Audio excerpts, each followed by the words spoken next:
Quest with us, ye listeners. It is I, James, wizard of the arcane order and master of mysteries.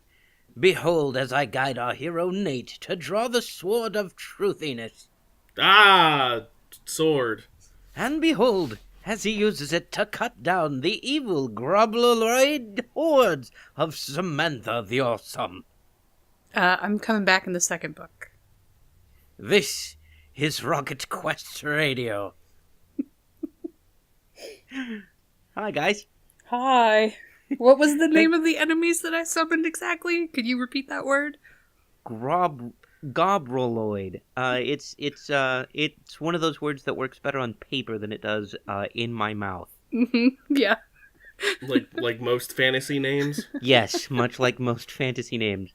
I'm going through the Wheel of Time in audiobook right now, and having minor disagreements with the audio narrators about pronunciation. Yeah. Okay, here's a question. Do they actually pronounce things do they pronounce the same names different ways?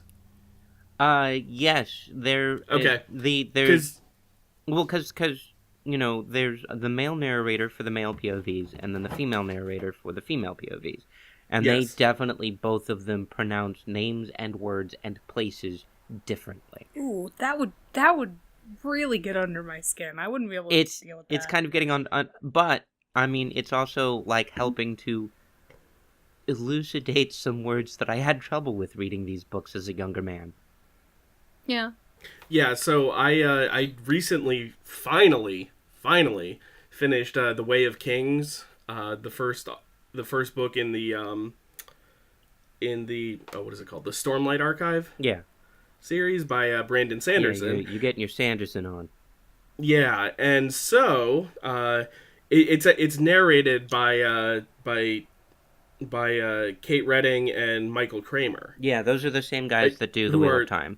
Yes, and they're the same ones, and that's specifically why I asked, because like most of the stuff they've said like is the same, but there were a couple names I didn't really notice it till near the end of the book, but there were a couple names where it's like where they're pronouncing them very differently. Yeah, there was a place that features very prominently in the book that I just finished with them, and okay, the word is something like Rhuidien,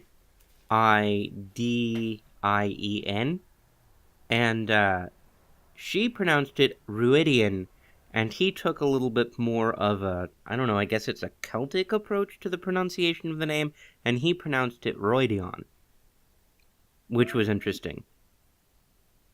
I don't know okay which there, I Samantha? prefer. Yeah. I'm trying to decide which one I prefer. Well, okay. We're gonna get real down here on the pronunciation of fictional words. Oh, let's hold up the 1 second second. half of... 1 second. Tell our listeners what we're talking about this week before we launch into the nitty gritty. You're right. I'm sorry. I should have done that. A cornerstone of nerd culture has always been kind of hunkering down in a corner or maybe under a pillow fort and reading a cozy, epic fantasy novel for untold hours. For me, it was... I got introduced to the genre in novel form when my mom brought home for me a copy of Christopher Rowley's Basil Broke Tale, which she thought I would like because I was super into dinosaurs at the time, and it had this T-Rex-ass looking dragon wielding a giant fuck-off sword on the cover, and she was right. I loved that book.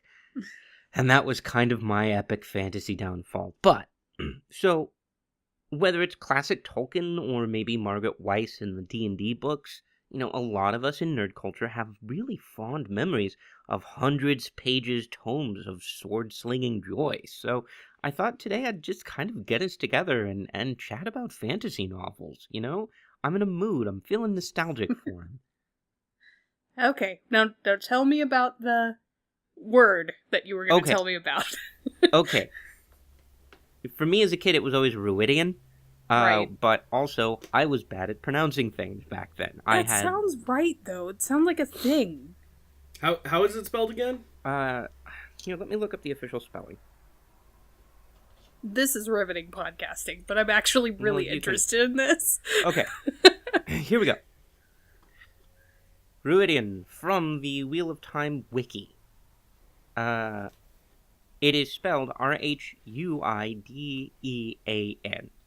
Yeah, So that sounds reasonable. yeah, I like the Dean, the Dehan pronunciation that she had on the end.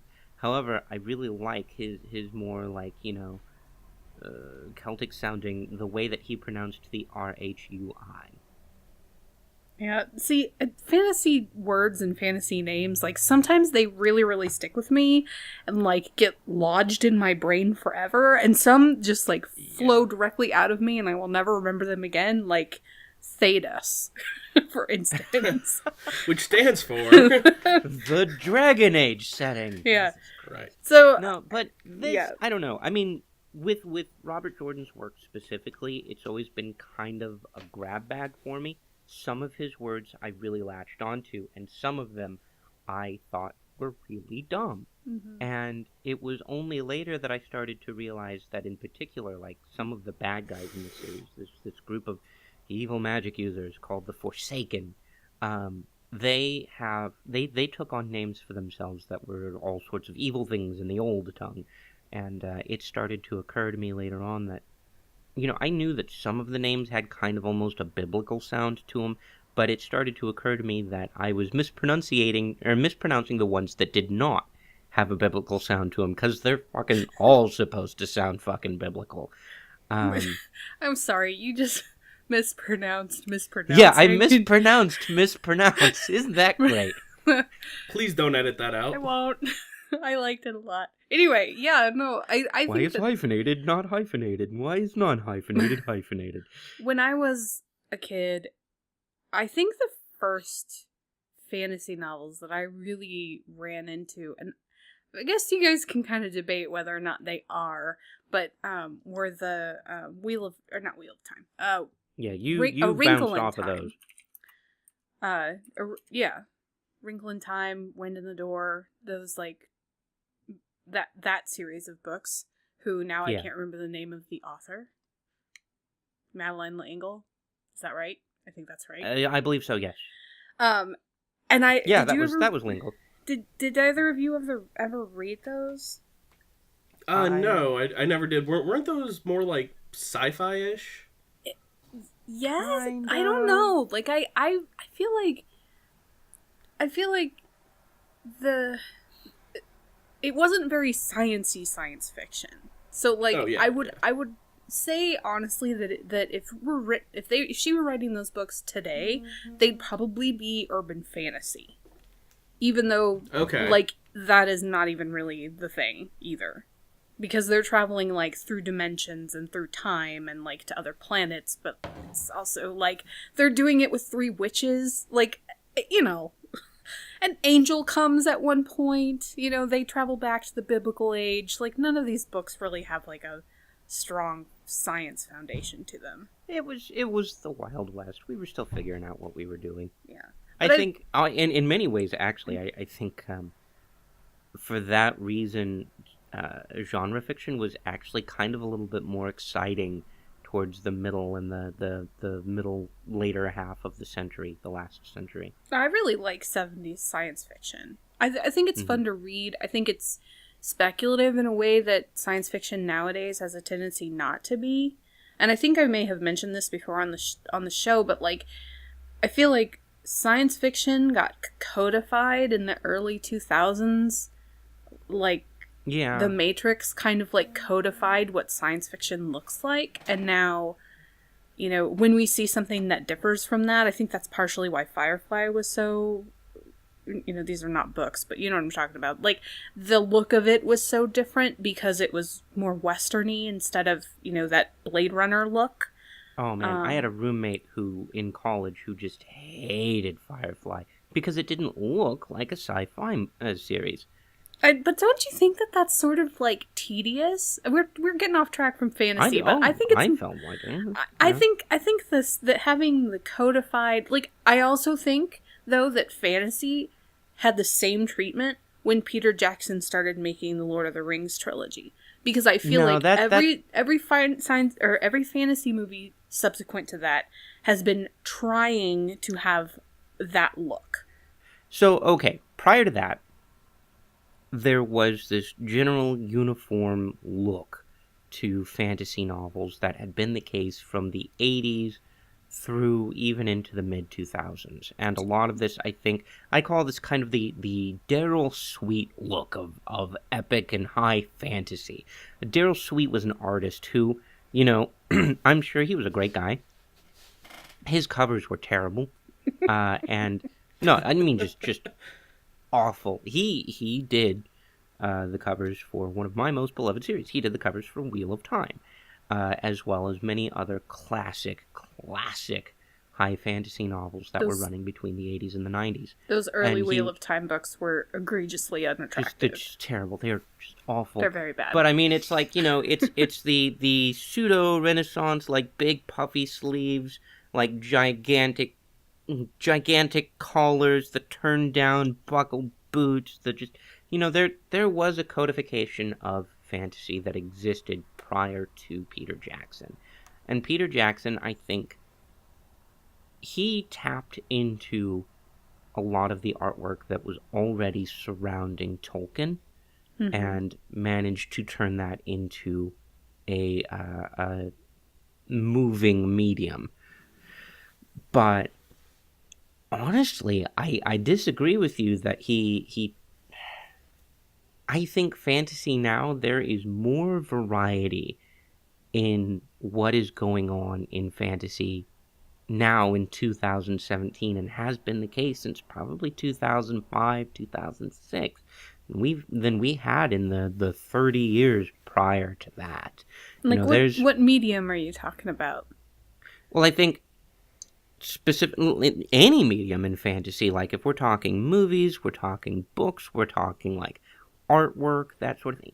There's a lot of different things that have kind of bled in to affect how fantasy looks. You know, we've had The Lord of the Rings, but we've also had the increase in popularity of urban fantasy, which has kind of started to dull people's tastes towards fantasy that has a general medieval European look to it. You know, we've had a strong influence from anime coming over into the West and changing how we view the aesthetic of sword swinging, like warriors and wizards and that sort of thing. You know, there's been a lot of things that have changed how we as a culture picture fantasy, really in the last 10 or 11 years. I think really in terms of how we tell our stories now too. This is, even though high fantasy is kind of on its way out these days, this is an exciting time to be a fan of any kind of fantasy. There's a lot of cool stuff going on right now. Yeah, I don't know. I've focused this year specifically on going back and like reading classics. So it's still pretty early in the year, but the first one that I started with was Wizard of Earthsea. And so good. Nate, have you read that? I know James has. No, but it's Ursula K. Le Guin, right? Yeah. Yep. And she is amazing. I actually had another book of hers that I wanted to talk about. So. Oh, yeah. Okay. But Wizard of Earthsea is like it's appalling to me that I missed it as a kid, because I could see myself like being a mega nerd for this in like middle school and high school because there's a lyrical quality to her writing that is not present in a lot of, like, I think for me personally, I read a lot more like conversational or what I would consider like low fantasy throughout my schooling years. I didn't really touch on some of that. Like, I didn't read The Hobbit until I was like 25. So, you know, that's just not kind of what I ended up gravitating towards as a kid. So, you know, the way that I think it's partially because of the story. The story is about, like, part of it is, like, knowing the true name of things gives you power over it. So there's automatically going to be a certain kind of lyrical quality to the writing. But just, like, that was, it was beautiful, and it was simple, and it was easy to follow, and it was a pleasure to read. I feel like I'm gushing about all of the, like, classic stuff that I have read recently, but it makes sense. to like that the things that have endured are good. But like, well, yes. I don't know why that's surprising to me in any way, but like, I feel like, this. What book did you read, Nate, that you wanted to talk about? Because I'm looking for suggestions. Okay, so I found this book. This is the only Ursula K. Le Guin book I've ever read, and it actually wasn't a novel. It was a collection of short stories. Yeah. And I read this. I was probably 10 years ago now. It was called Changing Planes, and what it is I'm not sure if it could be classified as sci-fi or fantasy, or maybe a little bit of both. But it's basically these short stories about people. Some people have developed, like, come up with the method for changing the plane of existence that they're on. Mm-hmm. And what the book is it's about this person who's going to all these different, like, planes of existence and writing about them. Okay. And the planes, like, these planes of existence are, like, it's not just, like, parallel Earths, it's, like, completely different, it's, like, completely different realities from our own. Mm-hmm. And you mentioned, you mentioned her writing being, like, lyrical. One of the, probably the only one that I, like, specifically remember is, this person goes to visit this group of people, and, like, the highest form of art that these people have is their own language. Mm-hmm. And I remember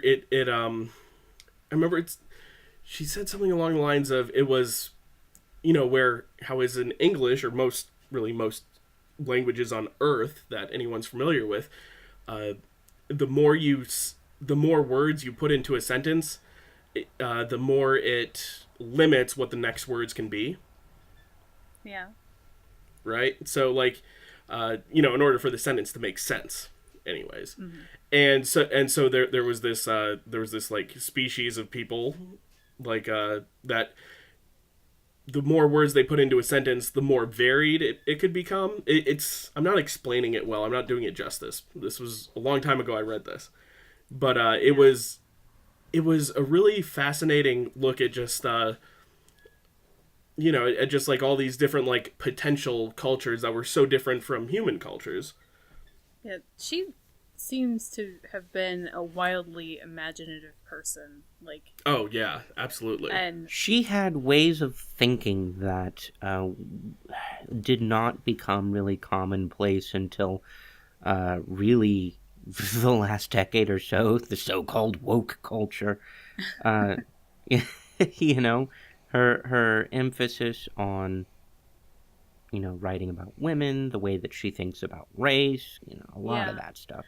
She's really ahead of her time. That was something remarkable in Wizard of Earthsea, is how diverse the cast of the book is. It's it's set in an archipelago with all these different islands, and there are many different races on these different islands, but, like, none of them were just regular old Caucasian people.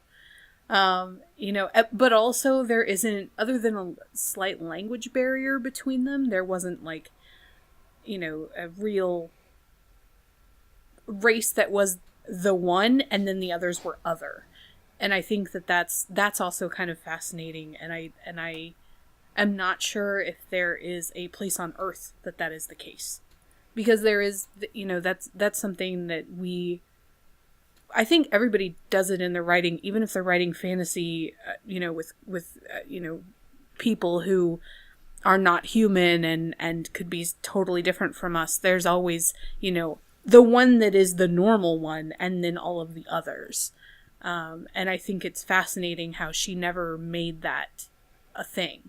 Like, all these races were different, but, like, it didn't feel like tokenism either. It was like, it's like real diversity in the way that the cast was written.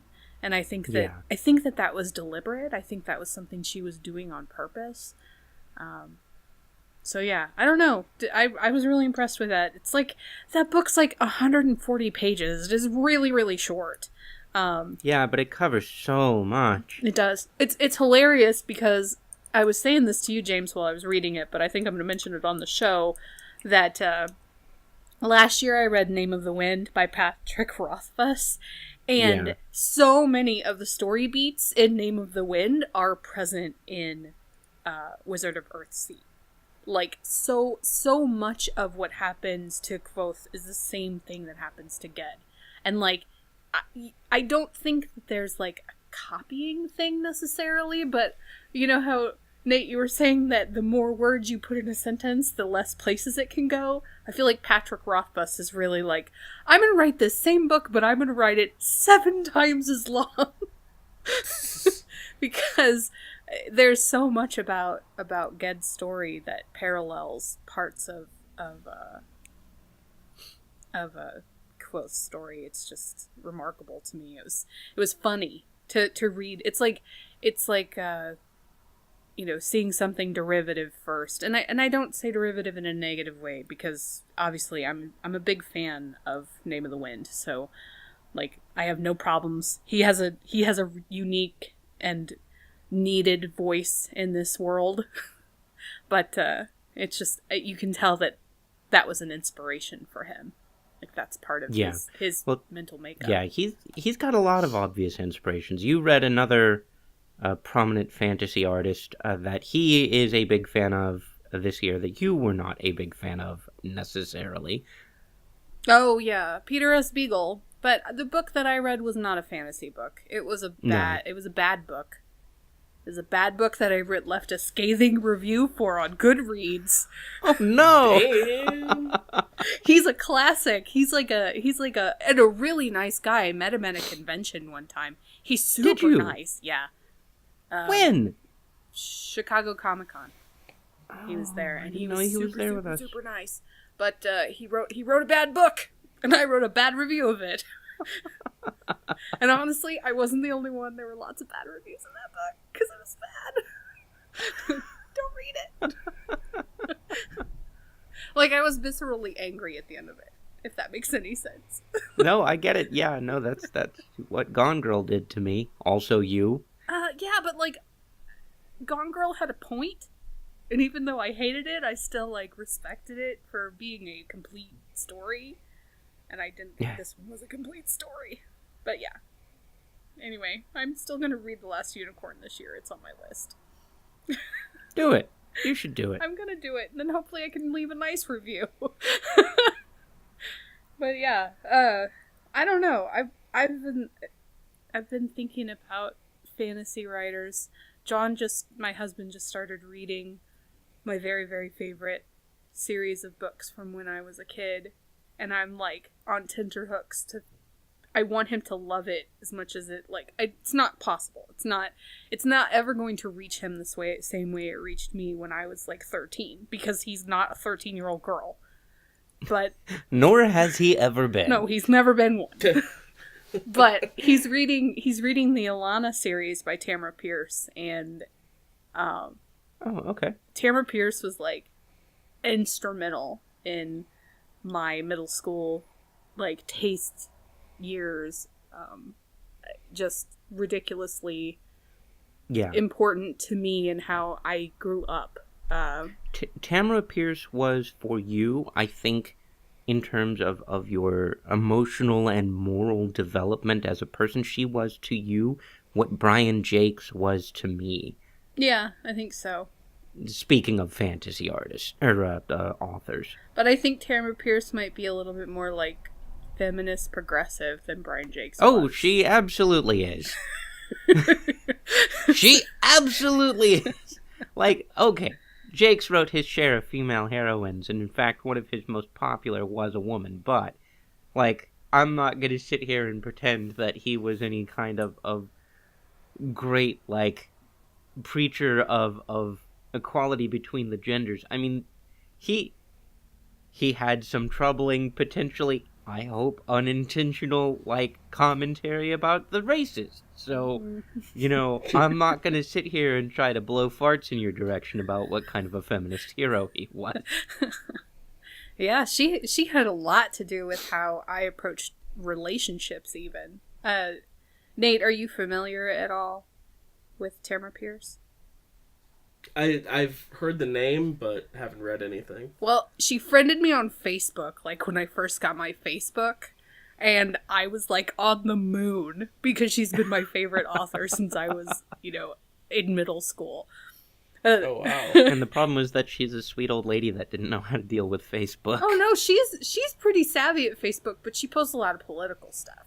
And at the time, I was not super into the political stuff. Now I follow her regularly, and I think it's really cool because she does a lot of things to, like, promote other fantasy writers.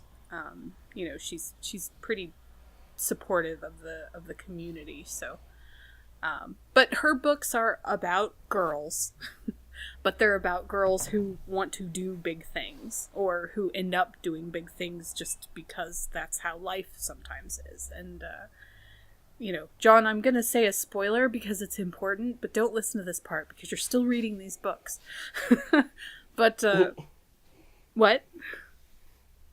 What? I know, I was saying it's good that you're giving him a spoiler warning. Yeah, but there's a part, and I was telling my mom about this the other day because we were talking about her and how I interacted with her on Facebook. And I was telling my mom that the main character in one of the books has a sexual relationship when she's like 16 or 17 years old. And she makes a very, like, distinct point saying, I don't necessarily want to be with this guy forever. I want to be safe about it. There's nothing wrong with this. But, like, her whole thing about, like, the, safe sex, and you don't have to marry the first guy you have sex with. And it's not about the love story.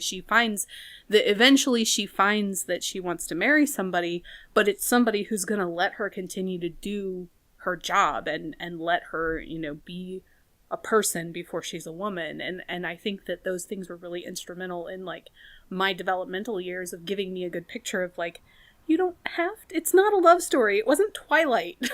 Like, it was like a real thing where love is a part of life, but love isn't life. And I think that that's something that was really valuable to me. And I'm sorry I'm gushing about Tamara Pierce, but she's my No, that's fine. writer. I really appreciated her frankness about sexuality when writing to young girls. Yeah, I think it's incredible. It's something that you don't see that often. But my mom, when I told her absolutely not. My mom, when I told her that, was like, "Oh, I'm so glad that lady was raising you in your books rather than someone else." Because it could have been like Anne Rice or V.C. Andrews. Well, you were reading those too. I read those much later. Yeah, but No, Brian Jakes, he approached me in a much more, I'm not going to say spiritual, but I will say that despite being deep into that God thing at the time, like, he had a lot more to do with my emotional and moral development than my religious studies at the time did. He taught me a lot about how to act with honor towards people and how to show kindness and charity and having faith in people. Honestly, I could probably stand to go back and read those books these days. You can't go home again. Empire Records taught me No, that. I know. Yeah, I tried to read Martin the Warrior again about 5 years ago, and it was really difficult for me to do that. It was really hard to go back to that, particularly because of one of the things that I loved about the books back then is just so much harder for me to read now. Mm-hmm. The books originated as stories that he would tell to blind children, and he was a BBC radio man who was really good at imitating various dialects of the British Islands.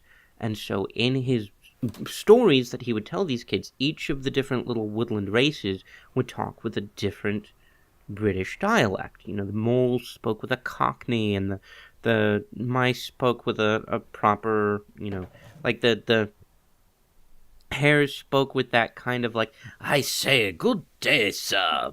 Jolly good. Like that kind of thing.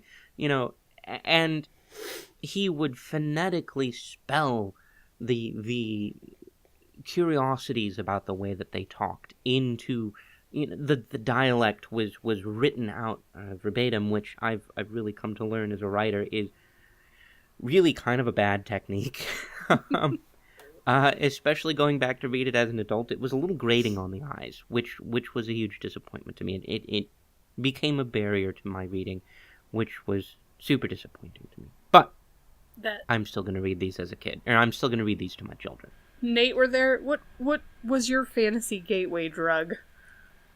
And are you friends with them on Facebook now?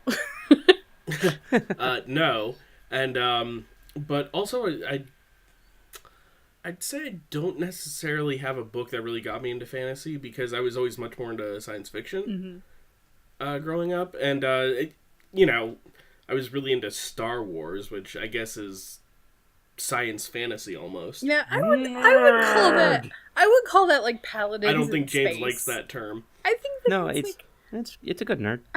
I'm sorry, it's a good word. I think there's a lot of like Star Wars novels that are way Freudian? More fantasy than are sci-fi. And then there are some of them that are just straight up military books. Yep, those I mean, the X-Wing series is all military sci-fi. Yeah. Yub, Commander. And then the later like the Wraith Squadron books are like military sci-fi with like spy thriller. Well, it was the Dirty Dozen for Star Wars. Yeah. You want to know what my favorite Star Wars book is? And then we finally got Rogue One. What's that? My favorite Star Wars book is a controversial choice, but I really liked The Crystal Star. Okay, as long as you didn't say Darksaber. No, I really liked. Man, have either of you ever read that one? I have not read that one. It's a story about Leia's kids get kidnapped by some like fake Jedi people who want to train them up to be Force users, but like dark side Force users, and they're like. The twins are like 5 and Anakin's like 3. So Leia takes on her old bounty hunter disguise and goes like deep undercover to go basically rescue her kids, but like she does it the way a bounty hunter would do it. And so it's like reading about Leia going all like super mom on the galaxy trying to find her kids, but it's also reading about these like little kids trying to reconcile the little bit of Jedi training they have against these Darksiders who are trying to exploit them and make them use their power for bad. And I don't know why, but it's my favorite one. I think it's because it's about Leia. But yeah, that's my favorite Star Wars novel. Sorry. All right. Yeah. Well, I know, Nate, you've probably talked about this one before, but like, what Star Wars novels were your favorites? I'd have to say the X-Wing ones. Mm-hmm. You were just because I really liked military sci-fi there for a while, so yeah. But yeah, so I've actually tried several times in relatively recent years as well to read The Hobbit, and it puts me to sleep every fucking time. It's a quick read for Tolkien. Sure, but it's so boring at the beginning. Like I'm not joking. I'm not using like a figure of speech. It puts me the fuck to sleep. You're not wrong. It's boring at the beginning. It is, yeah. Yeah, like maybe I could read it if I like stood up the whole time, but if I'm like laying down and reading, no, it's oh my god, it's so boring. The only I read about half of the Silmarillion, which I found to be way more interesting than... How? You could... How? How did you fail to read The Hobbit, but you were able to read the Silmarillion? Because it reads like mythology. I was fucking on board with Tolkien at that point. I couldn't finish the Silmarillion. Well, I mean, I didn't finish it, but I don't know what happened to my copy of it. But yeah, I got through a really big chunk of the Silmarillion, and I just thought it was so much more interesting than any of the books or like even the movies, which were new at the time that I was reading it. because I read like mythology and this, like this history of the world. Yeah. It had this whole, this whole like creation myth and everything. I thought it was really fascinating. I guess that makes as a kid, sense. I loved reading mythology. Mm-hmm. So, I guess. Sorry, what were you saying, Samantha? I said I guess that makes sense since that was sort of what Tolkien was into as well. Like that was his favorite part. That and languages. So yeah. I totally get that. I'm not the type of person who necessarily would like go through and read mythology books. Like my husband's really that way. That's kind of how he likes his stories. He likes them like mythology. But yeah, I can totally see that being preferable to The Hobbit, which actually is a pretty simple story, all things considered. I think at his core, Tolkien was much more interested in building a world than he was in telling a story. Yeah, that's why the Silmarillion makes sense to me. That's all world building. Yeah, I've believed that for a very long time. Yeah. Don't tell people that you think Tolkien's a bad author because I don't think he's bad. They don't appreciate that. I just think I think that there's he changes tense in the same sentence. Okay, all right. I don't badmouth other writers intentionally. I think he's dead. It's okay. There might be technical issues with his writing, but I think that the imagination is there, and at the time, certainly there's imagination there, and at the time the rules weren't really codified as far as how to write fantasy. That's like a huge part of he's the first, not the best, but the first. So. I'm not saying that he didn't, codify like what we still today mostly see as high fantasy and everything. I'm saying that like the actual physical writing, like the words that he put down on page. Yeah. He wrote bad sentences. I don't think that there's anything wrong with saying that. He wrote bad sentences. I think that. What's that? I think there's nothing wrong with saying that. I think that that's a value judgment of the actual. That's what I'm saying. Yeah. I think that Tolkien needs to be appreciated as the father of the modern iteration of the genre, but absolutely, I think it is totally okay to not be on board with what he's written, because damn if we haven't come a long way in the last 60 years. Yes, right. I totally agree with that. He's the first. That doesn't make him the best.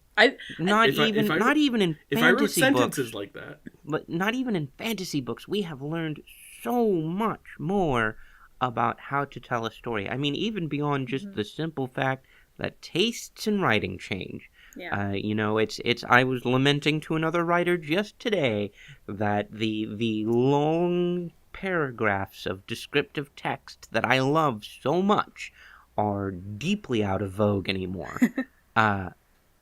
People like a simpler story. You mean are deeply out of vogue today? Yes. Yes. They are not in vogue anymore, is what you mean. Yes. What did he say? Okay. He said they're out of vogue anymore. Yeah. Yeah. That's not how you use the word. That sentence checks out. He doesn't have his editors working on the podcast. No, it sounds to me like Nate has an issue with colloquialisms. I have, for the record, I always disliked the wrong use of literally. But no, that's fair. Nate, we've lost that war. It is officially the right use. Yeah. Yeah, so I'm gonna fight this war for anymore. Oh dear. So, but tastes and writing change, but also like we have legitimately learned so much more about the way that stories are structured and how to tell a story, and the things that should be in there, and the things that shouldn't be in there, and if you're going to be having a whole bunch of interesting things going on, maybe have them go on around your main hero. Poor Bilbo, like all of the cool stuff in The Hobbit happens while he's unconscious or away from him. I have a thought about that. I have a thought about that. I have two thoughts, and they're kind of conflicting. One is that Bilbo is like an author surrogate, or like a reader surrogate, so like he's not going to be around for the bad stuff because he can't handle the bad stuff, which kind of sucks and like has like a low opinion of the reader.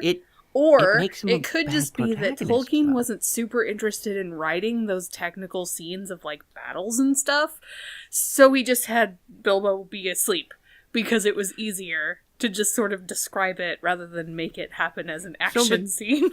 the solution to both of those is pretty simple though. One, make a character you could keep the basic Bilbo structure and still have him be able to learn and grow into somebody who's better at adventuring and could handle a little bit of stress. And two, don't point your book at a gigantic battle if you're not interested in writing about a gigantic battle. Well, okay, both of those things are fair, but like also, I think it may just be sort of Nate's thing. It's like he didn't do sentences super good, so.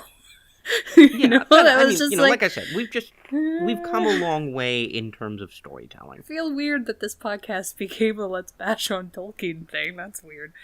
No, I think you're right. I think we've come a long way. I respect Tolkien. I respect Tolkien. I must pay respect to my forefathers. Well, he had really interesting ideas. He did. He had great ideas. It seems weird, like, I think I found that with reading the Le Guin novel, that it's like you're reading, like, the fetal form of what you're so used to seeing nowadays, or, like, if you watch, like, an old film that's a classic, like, you're watching the original thing of, like, what all the other things have become based off of. And, it's interesting to kind of see how it was before there was anything that it was based off of. And so for that reason, I think, I think that this might be controversial, but I think that Tolkien is the reason why fantasy for a very long time has been stuck in this, like, dungeon of like nerdiness and obscurity, because he was so into language and lore that it made it less accessible to, like, He was a cultural phenomenon in the 60s. Like, everybody loved Tolkien. Really? Yeah, he was a big deal for everyone. What happened? Why was there this thing in, like, the 80s and 90s where nerds were, like, getting pushed into lockers? Like, what happened?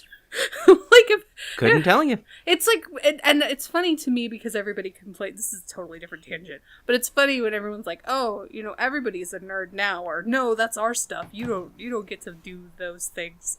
It's like, when everybody's a nerd, nobody's a nerd. Yeah, that's like it's how it used to be way back in the day, evidently. But I don't know. Something happened. Maybe it was Dungeons and Dragons.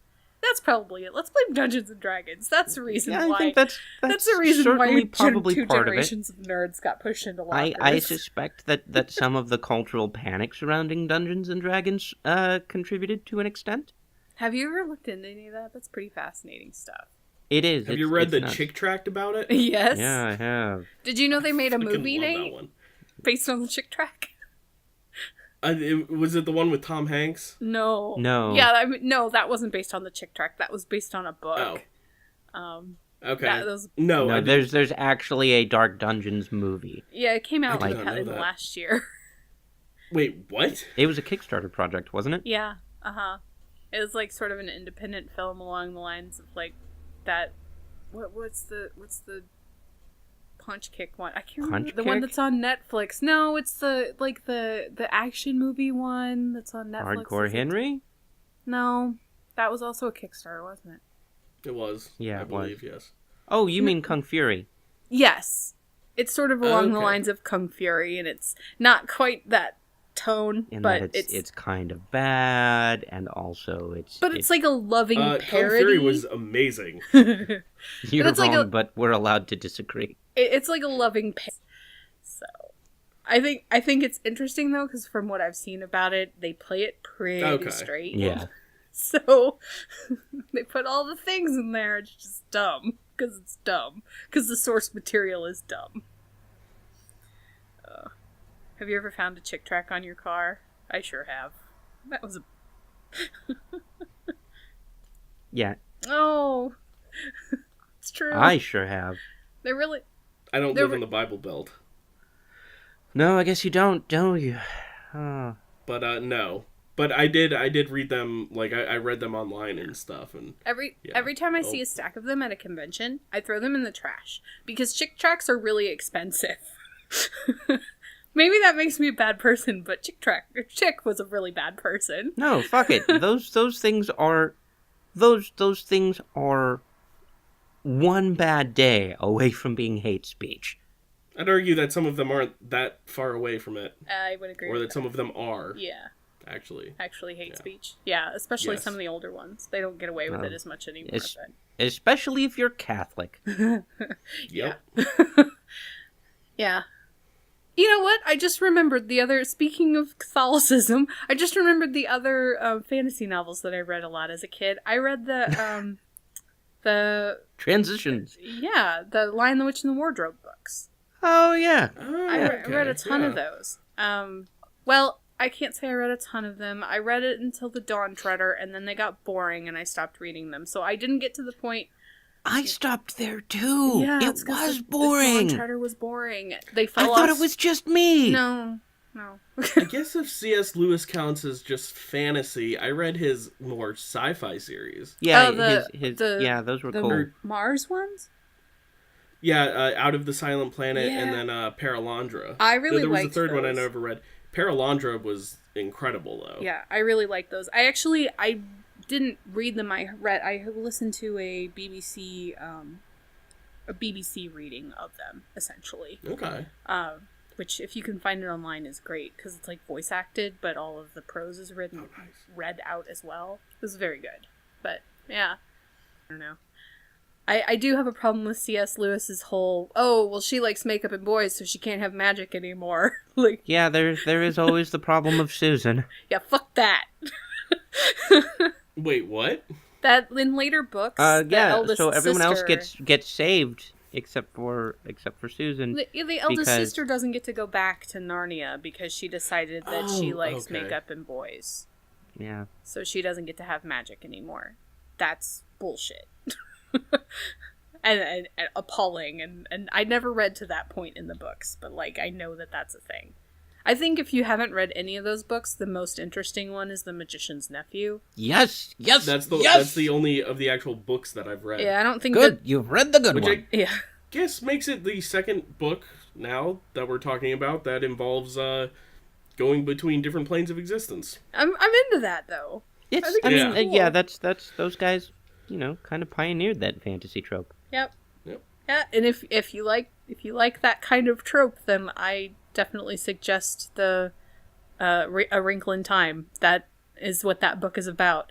There is a little bit of that like 70s language that's a little bit, for some reason, hard to get into because of how wordy it is. It's not, like James was saying, it's not a super fashionable style of writing, but I still think it's really quality, and the characters are interesting. Also, the main character is a girl, but her boyfriend says something that I thought was really romantic when I was a kid, and now as an adult, I'm like, it's actually kind of gross. She wears heavy glasses, as I did when I was her age, and he takes them off of her and looks at her and puts them back on and says, I don't want anybody else to see you with glasses. I want to keep that beauty to myself. And I was like, oh, that's really romantic. And now I'm like, ew, that's sort of terrible. So, before we go, guys, if you could tell our readers to read one fantasy book that they might not have read, what would you tell them? Well, I'm going to go with one that I wanted to talk about but didn't get a chance to. Okay. Talk about it. Tell us all about it. All right. I did mention I like mythology. Mm-hmm. Yes, you did. And this, American Gods. Oh, yeah. by Neil Gaiman, which is, it has, like, some of it's kind of urban fantasy, some of it's mythology, and it's really fascinating. I mean, I only actually finished the book maybe 2 years ago. You're welcome, by the way. It's a good book. And James actually sent that book to me. Yep. So it was part of our gift exchange. You also gave me a very good fantasy or science fiction series that I loved. Yep. Nice. Yeah, American Gods is good. Are you stoked for the show? Oh, I am so stoked. Oh my god, it looks so good. It really does. I've told James this. I've probably mentioned it on the show. It's been at least a decade since I read American Gods. So when the casting came out, and I'm really excited about the cast, but it doesn't look anything like what I expected. I'm really... Ian McShane was pretty much dead on what I had for Wednesday. Yeah, I don't know. For some reason, he doesn't fit what I remember the character as, but that doesn't mean anything because it's been a decade since I read it. It's like, I'm just excited. I'm excited to experience it again. I think it's been long enough that I'm going to be able to experience all the things kind of new. So there is also a fully acted audio version of the book. Yeah. I've seen it pop up on Audible. It says it's fully acted, which I guess means there's a dozen different voice actors in it. Yeah, it's they do it as a radio play. They're doing that. BBC in particular is doing that with a lot of Gaiman's books. Yeah, so that looks like something I'll probably get. Instead of rereading it in a couple years, I'll probably do that. I think they're getting ready to release one of those for Stardust, actually. Ooh, okay. Okay. I have 2 recommendations. Uh-oh. The first recommendation is a tentative one. But I'm going to go ahead and recommend Stephen King's Dark Tower series because it's a unique vision of of universe hopping. And if you're not into Stephen King as an early writer, which The Gunslinger kind of is, and as is the first 3 books, if you just want to read Wizard and Glass, the story, that he goes into this plot cul-de-sac because he decides he just wants to tell a Western for a book. Wizard and Glass is a great place to start because it's just Roland telling about a thing that happened when he was a boy, and the story is incredible and really worth a read. If you don't read the rest of the Dark Tower series, which admittedly devolves into a mess towards the end, I still love it, but it's kind of weird and bad. So that's what I would recommend. Secondly, if you haven't read Tamara Pierce, I think her most recent series, the Terrier series, is so good. It's about a girl who becomes basically what amounts to an inner city cop in a medieval town. And it follows her adventures and how she, it's basically 4 crime procedural books, but they're all set in this medieval setting, which is lovingly rendered and very well developed by Tamara Pierce. It's the same setting that her other books are developed in, so there's a ton of deep lore that is already in place. So those books are really fun to read if you're not necessarily a fantasy person, but you like crime stories. Those are a cool place to start. So I guess I'm recommending fantasy books for people who don't read fantasy. But those are some of my favorites. So I'm going to go with an unusual choice, moving away from the standard European medieval setting. I'm going to go with Leanne Hearn's The Tales of the Otori. She is, I believe she's an Australian writer, but she got really deep into studying Japanese culture and decided that she would like to write a novel in a place that may or may not actually be Japan. To them, it's always just, this is the place where we live. There are regions that are named, and they are regions that are also the names of Japanese regions, but they don't necessarily geographically line up the way that they do on the real map. And she doesn't go deep in for these are the exotic sounding words of the Japanese people. She's just okay, he put on his robe, he wielded his sword, he put his hair up in a bun. She doesn't use the fancy. She doesn't make a big deal of the fact that she is writing about a quote unquote exotic setting. But these are beautiful, just poetically written novels detailing the saga of a young man, a certain person, from his boyhood through his death as an older gentleman, and the legacy that he creates and the way that he ends up shaping the world around him. And it deals with fate and the gods and magic and all of the standard fantasy stuff, but it does so in a setting that we in the Western world don't necessarily see, and it does it with a love for cultural authenticity that has had her recognized by several Japanese cultural institutions. And all of that aside, they're fucking beautifully written books. Like, she writes with an elegant, almost poetry to the way that she strings together words and sentences. So I love these books. They are books that will make you feel very deeply about the characters and the people involved, and I cannot recommend them enough. Do you have a copy of the first one, James? I do. The name of the first novel is Across the Nightingale Floor by Leanne Hearn. The premise of the book is a lord that has been thrown out of his own. He's been deposed before his time, and he's trying to assassinate the warlord that has deposed him. And so he finds a young boy that he can teach to assassinate this warlord. But the thing standing between them and success is something that the warlord has built in his older age as he's gotten more paranoid, something called the Nightingale Floor. And this is a real thing. This is an actual historical thing that is found in Japanese palaces. But what it is it's a wooden floor that has been crafted so cunningly that you cannot move across it without making a noise. And when it makes a noise, it sings like a bird. Oh, wow.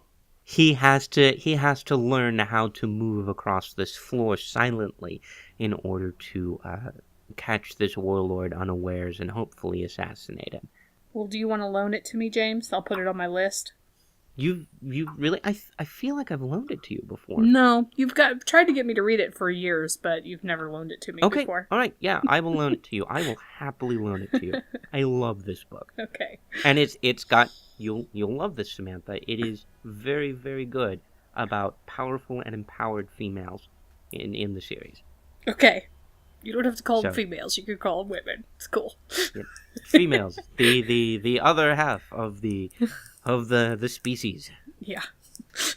Yes. Keep digging that hole. So, all right. Rocket Punch Radio is a giant robot podcast fighting force. We are designed to beat back the evil Lord Ennui and his army of dreadbots. You can join the Rocket Punch Corps by reviewing us wherever you listen to podcasts and by checking us out at rocketpunchradio.com or in the Grown Ass Geeks Facebook group. Our theme song was composed and recorded by Brent Black at brentblacktunes.com. This podcast was recorded by Samantha. Say hello, Samantha. It was produced by me. And our artwork was created by Jay. You can find him at Audio Visuals. You can find us on Twitter at RocketPunchRDO and also on YouTube, where we post Let's Plays, podcast episodes, unboxings, and other cool stuff. So, my dogs, where can people find you on the internet? You can find me on Twitter and on PlayStation at Blade of Creation. You can find me on Twitter at The Kababylon, and I guess you could probably find me on Goodreads at the same, but don't, because I only have one review, and it's a mean one. No, I think you reviewed my book, too. Okay, I reviewed 2 books. I reviewed James's book, and I was nice, and I reviewed a classic, amazing writer, Peter S. Beagle, and I was mean, and I'm gonna... And hopefully you meant both reviews. I did. I very did. All of my complaints about that book were honest. You can find me on Twitter at jpatrickauthor, and you can find me on the web at jpatrickallen.com, where I post information about my series of books, Dead West, as well as the other projects that I'm working on. So, from all of us here to you, good night. Good night. Good night.